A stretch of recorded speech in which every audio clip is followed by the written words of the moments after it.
Saudaraku yang dimuliakan Allah Subhanahu wa taala, kita ini orang-orang yang sudah lulus dari fit and proper test insyaallah. Amin. 300.000, mohon maaf menyinggung perasaan tak layak diucapkan, sperma menyembur, tapi yang jadi cuma satu.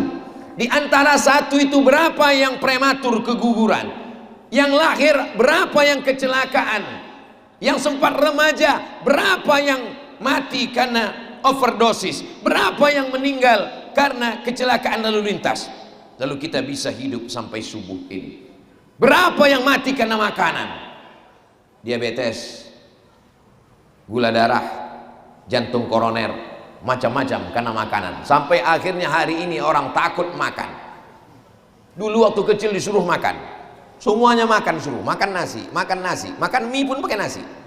Setelah besar tak boleh pula makan nasi, takut gula, takut kolesterol. Akhirnya lahirlah generasi yang confused, generasi yang membingungkan, bingung. Tapi bagi saya orangnya tak bingung, apapun saya makan. Ustaz Somad udah ada pantangan? Ada, saya bilang. Apa pantangnya? Pantang dekat, asal dekat habis. Karena Allah mengatakan kulu, makanlah, wasrabu, minumlah. Yang tak boleh itu wala tusrifu, jangan berlebih-lebih. Asal makan cukup, makan secukupnya saja, minum secukupnya saja, maka insya Allah badan akan sehat. Dan kalau sudah sehat dipakai untuk ibadah. Kalau sampai makanan yang kita pakai ini tidak membuat ibadah, memberatkan mata untuk tahajud malam, maka sesungguhnya kita sudah zalim. Karena sesungguhnya badan ini diciptakan Allah. Wa ma khalaqtul jinna, tak kuciptakan jin, wal insa, tak kuciptakan manusia, illa liya'budun, kecuali untuk beribadah. Kalau memang hidup ini untuk beribadah, lalu bagaimana dengan yang punya toko? Bagaimana dengan yang punya kebun sawit, kebun karet? Bagaimana dengan yang punya sampan perahu untuk ke laut menangkap ikan? Menangkap ikan pun juga adalah ibadah. Loh, kok bisa nangkap ikan ibadah? Karena mencari rezeki yang halal untuk makan anak sekolah, bangun rumah, langkahkan kaki ke laut. Bismillahirrahmanirrahim, la haula wala quwata illa billah. Tapi nanti sampai waktu sholat tetap cari arah kiblat. Oh, matahari tenggelam sana, agak ke kanan sedikit, tetap sholat. Jangan gara-gara ini ditanya nanti sama istrinya, abang waktu di laut kemarin tak ada sholat. Kata Ustaz Somad, ke laut pun ibadah. Masa kantor dari mulai jam 8 pagi sampai jam 4 sore, lembur sampai malam, bernilai ibadah dengan syarat Bismillahirrahmanirrahim, la haula wala quwata illa billah. Tapi jangan gara-gara Ustaz Somad mengatakan di kantor ibadah, lalu masjid, surau, musola, di kantor dinas tak ada yang sholat zuhur. Ayalah salah.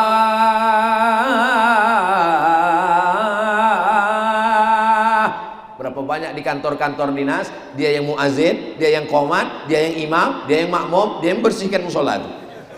Tak ada jamaah. Pas ditanya, kenapa kalian tak sholat? Kata Ustaz Somad, di kantor pun juga ibadah.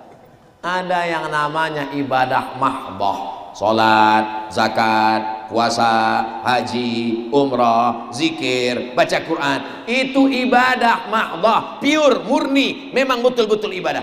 Tapi ada perbuatan, makan, minum, bernilai ibadah. Makan, maaf, cakap binatang pun makan, orang kafir pun makan. Tapi kenapa makan kita ibadah?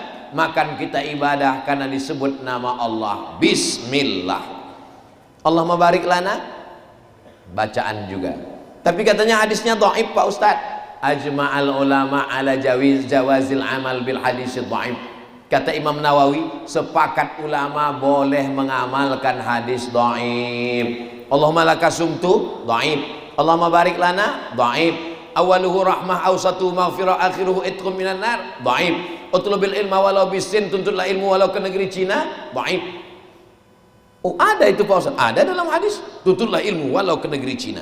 Dulu, sekarang tak perlu lagi karena Cina sudah datang. Saudaraku yang dimuliakan Allah Subhanahu wa taala, begitulah Allah Subhanahu wa taala mengajarkan umat ini melalui lisan Sayyidina wa Maulana Muhammad sallallahu alaihi wasallam. Sampai-sampai Nabi Musa ingin menjadi umat Nabi Muhammad sallallahu alaihi wasallam. Datang sahabat Nabi namanya Umar bin Khattab membawa lembaran Taurat. Di Madinah itu banyak orang Yahudi, Yahudi Bani Nadir, Yahudi Bani Quraizah, Yahudi Qainuqa, Yahudi Khaybar. Datang Umar membawa lembaran-lembaran Taurat. Kata Nabi, apa itu Umar? Ini Taurat ya Rasulullah. Sini. Diambil, disobek Nabi. Apa kata Nabi? Lau kana Musa hayyan, seandainya Nabi Musa hidup hari ini, ma wasa'ahu illa ayat tabi'ani, Musa pun ikut aku. Nabi Musa ingin menjadi umat Nabi Muhammad sallallahu alaihi wasallam. Nabi Isa ingin menjadi umat Nabi Muhammad sallallahu alaihi wasallam. Dan di akhir zaman sebelum hari kiamat, Nabi Isa akan turun, tidak membawa syariat baru, dia mengikut syariat Nabi Muhammad sallallahu alaihi wasallam. Kita memang umur paling pendek, badan paling kecil. Umur umatku ini kata Nabi baina sittin wa sab'in, antara 60 70. Nabi Nuh 950 tahun. Bayangkan kalau kita macam Nabi Nuh, berapa kali ganti KTP? 950 tahun. Kita 60 tahun kalau ikut Nabi Muhammad sallallahu alaihi wasallam. Maka kalau ada di antara bapak ibu ini sekarang yang udah 62 tahun 11 bulan,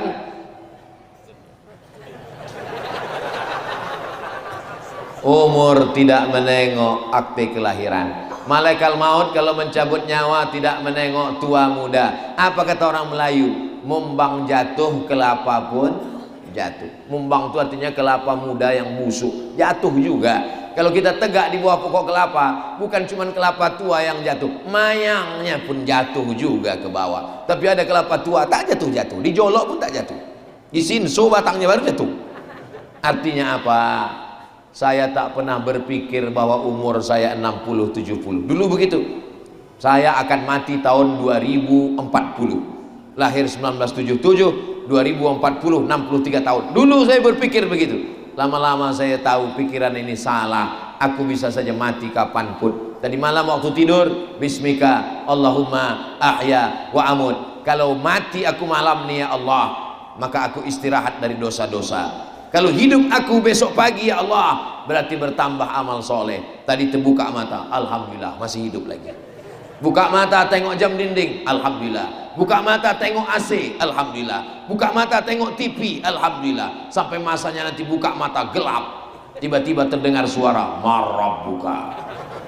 Saat itulah baru penyesalan tak lagi bermakna. Mata sudah menengok azab. Rabbana abasarna, mata kami sudah menengok azab. Wasami'na, telinga kami sudah mendengar azab. Farji'na, balikkan kami lagi ke dunia. Na'mal solihan, kami ingin beramal soleh. Bisa kita lagi balik ke dunia? Saat itu penyesalan tak lagi bermakna. Menetes air mata darah, minta balik ke dunia. Apa kata orang-orang yang dikubur itu? Ditanya Allah Ta'ala, hai mayat-mayat, hai jenazah-jenazah, mau kalian hidup lagi? Apa kata jenazah? Hidupkan kami lagi ya Allah. Kalau kalian kuhidupkan, kalian mau apa? Kata jenazah-jenazah, hidupkan kami ya Allah ila ajalin qarib. Kejap, tak bisa sejam, semenit pun jadilah. Kata Allah, kalau kuhidupkan kalian semenit mau apa? Fa asaddaqa wa akum minas salihin. Mereka cuma dua, mau bersedekah dan mau jadi orang soleh.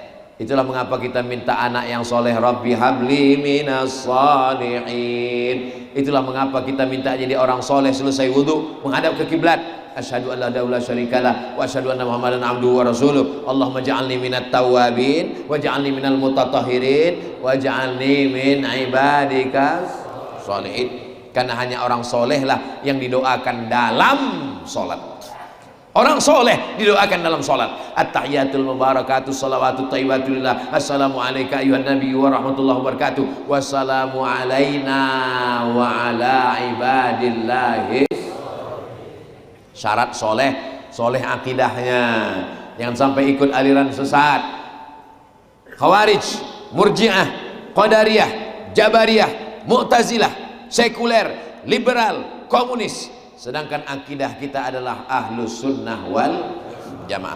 Soleh ibadahnya, subuh, zuhur, asar, maghrib, isya, duha, tahajud, qabliyah, ba'diyah. Soleh puasanya Ramadan, puasa yang tinggal-tinggal dulu. Masih ada kesempatan untuk mengqadha puasa yang lalu-lalu tinggal. Ibu mengandung anak 30 hari tak puasa. Lahir anak tahun pertama 30 hari tak puasa. Anak disusukan 2 tahun 30 hari tak puasa. Satu anak 90 hari tak puasa. Anak ibu berapa? 13 Pak Ustaz. Kalau suaminya soleh, dia akan ingatkan, ingat puasamu, kamu mesti ganti, kamu mesti qadha. Saya ini mau mendengar ceramah Ustaz, mau meringankan beban Ustaz. Mendengar ceramah Ustaz subuh ini bertambah beban saya 90 hari. Puasa qadha itu tak terasa kalau dilaksanakan dengan puasa Senin Kamis. Laksanakan puasa Senin, Kamis, Senin, Kamis, Senin, Kamis, Senin, Kamis, 1 bulan 8 hari, 10 bulan 80 hari, 11 bulan 88 hari, tambah 2 hari 90 hari. Maka orang yang istiqamah puasa Senin Kamis, badannya sehat, akalnya sehat, takwa kepada Allah, dan utang anaknya lunas selama 1 tahun, dan ada bonus belanja berkurang. Baik, apa salahnya? Niatnya Pak Ustaz, niatnya qadha. Tak perlu niatnya disebut aku qadha hari ini bercampur dengan puasa Senin Kamis, bercampur pula dengan puasa Rajab dan Syaban. Tidak, cukup dengan niat qadha, qadhanya lapat, qadhanya lunas, dan insya Allah dapat pahala puasa sunat. Almarhumah emak saya sampai meninggalnya pas hari Senin, habis makan sahur dalam keadaan niat puasa hari Senin. Karena memang saya sampaikan ke dia, saya semua pengajian ini ke dekat-dekat dulu, ke keluarga-keluarga dulu. Karena jangan kita menceramahi orang keluarga dekat kita. Mak, dulu waktu mengandung aku berapa hari tak puasa? Oh, kau dulu waktu dalam kandungan sakit-sakit aku tak bisa puasa. Maka diqadha dengan niat puasa Senin Kamis. Karena dia tak tahu hitungannya, diqadhanya terus sampai tua. Umur 70 saya tanya, kalau tak sanggup nanti ku bayarkan fidyah. Karena dalam Quran dikatakan wa 'alal ladzina yutiqunahu fidyatun ta'amu miskin. Bagi yang tak sanggup puasa karena tua renta, karena penyakit yang tak sembuh-sembuh, maka dia membayar fidyah. Insyaallah aku masih sanggup, maka sanggup berpuasa. Kalau keadaan musafir, maka fa'iddatun min ayyamin ukhar, diganti di hari yang lain. Bagaimana kalau mati belum mengqadha puasa? Man mata, siapa yang mati, wa alaihi siyamun, punya utang puasa, shoma anhu waliyuhu, maka ahli warisnya wajib menggantikan puasanya. Jadi kalau kita pulang nanti ke rumah, buka laci orang tua, dapat catatannya, waktu dulu aku meninggalkan puasa, sudah aku qadha, masih ada 30 hari lagi. Maka teleponlah abang, adik, kakak, suruh datang semua, bilang ini kita mau menyambut puasa, ada yang mau kita bagi-bagi nih. Insya Allah mereka datang semua. Disangkanya mau bagi cincin, rantai, gelang, surat tanah. Dia tak tahu mau bagi utang puasa. Saudaraku yang dimuliakan Allah Subhanahu wa taala, Allahumma barik lana fi Sya'ban, berikan kami berkah di bulan Sya'ban, wa ballighna Ramadan, sampaikan kami ke bulan Ramadan. Mudah-mudahan keluarga kita sehat walafiat, anak-anak kita diselamatkan dari bahaya akhir zaman, diselamatkan dari zina, diselamatkan dari LGBT, diselamatkan dari narkoba, diselamatkan dari ganja, diselamatkan dari sabu-sabu, diselamatkan dari khamar, diselamatkan dari pergaulan bebas. Ala hadhihi niyah wa kulli niyatin salihah. Al-Fatihah.